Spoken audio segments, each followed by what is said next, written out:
Why did China become the factory of the world? Anybody know why? I believe it's three specific things, and one is what you said, organization. It's about their coordination skill. It's really about the collective mindset, and I will talk about creativity as well.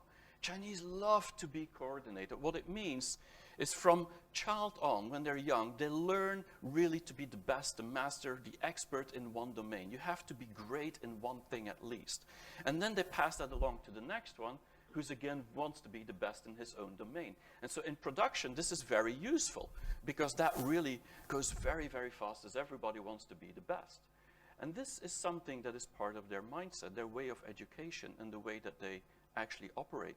But it's also about the collective mindset. When Chinese trust each other, around each other with groups, and they trust a leader, they all go into one direction very, very fast. But it has to do with trust, and we forget that very often.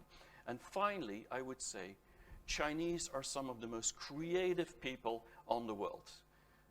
But very few people in Europe believe that because, I mean, we hear Chinese stealing, they're lying, they're copying.